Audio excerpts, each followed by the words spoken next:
Hello అండి. ఇవాళ నేను నెయ్యి వేరే ప్రిపరేషన్లో చూపిస్తాను.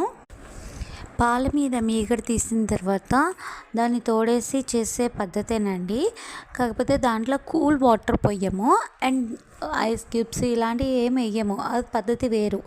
సేమ్ అలాగే తోడేసిన పెరుగునే ఫ్రిడ్జ్లో పెట్టేసి బాగా కూలింగ్ అవ్వాలండి.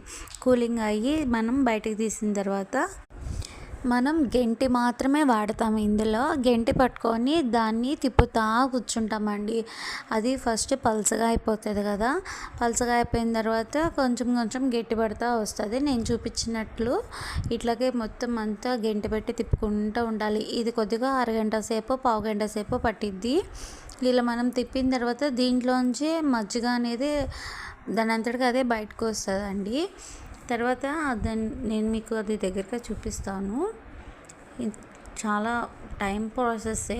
మామూలుగా మిక్సీ వేసేదానికన్నా మజ్జిగతో చిలకటం కన్నా ఇదిగోండి, మనకి ఇప్పుడైతే మజ్జిగ బయటకు వచ్చేసింది, పలసగా అయిపోయింది. దీంట్లో మనం ఒక గ్లాస్ ఆఫ్ వాటర్ పోద్దాము. వాటర్ పోయటం వల్ల అది ఇంకా కొంచెం పలసగా అయిపోయి దాంట్లో ఉన్న మజ్జిగ అంతా బయటకు వచ్చేస్తుంది. ఇప్పుడు మనం మజ్జిగని వెన్నని సపరేట్ చేద్దాము. మజ్జిగని ఇప్పుడు మనం ఒక బౌల్లోకి అయితే తీసుకుందాము. ఇప్పుడు వెన్నలోకి మెల్ట్ చేయడానికి నెయ్యి నూనె ఏం వేయకుండా మనం డైరెక్ట్గా పొయ్యి మీద పెట్టేసుకుందాము. పొయ్యి మీద పెట్టేసుకుని వెంటనే మెల్ట్ అయిపోతుందండి.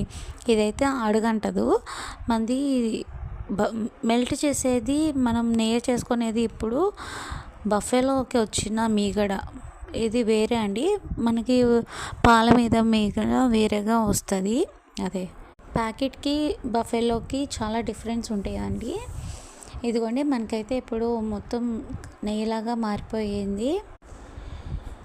ఇది ఇంకొంచెం దగ్గరగా పడంగానే మనం చివరికి లాస్ట్లో కరివేపాకు అయితే వేసుకుందాము. అప్పుడు టేస్ట్ అయితే ఇంకా ఎక్సలెంట్ ఉంటుంది. మీలో ఎవరైనా బఫేలోకి వచ్చిన మీగడికి ప్యాకెట్కి వచ్చిన మీగడికి టేస్ట్ చేస్తారా? డిఫరెన్స్ అనేది కొంచెం తేడా ఉండిద్ది. మీలో ఎవరైనా ఆ డిఫరెన్స్ గమనిస్తే నాకు కామెంట్ చేయండి.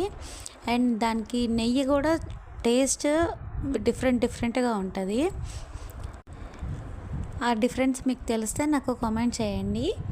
మనకైతే కొద్దిగా దగ్గర పడిందండి. దీని తర్వాత మనం కరివేపాకు వేసుకొని పొయ్యి కట్టేసుకుందాం. ఈ వీడియో మీకు నచ్చితే లైక్ చేయండి, షేర్ చేయండి, కామెంట్ చేయండి.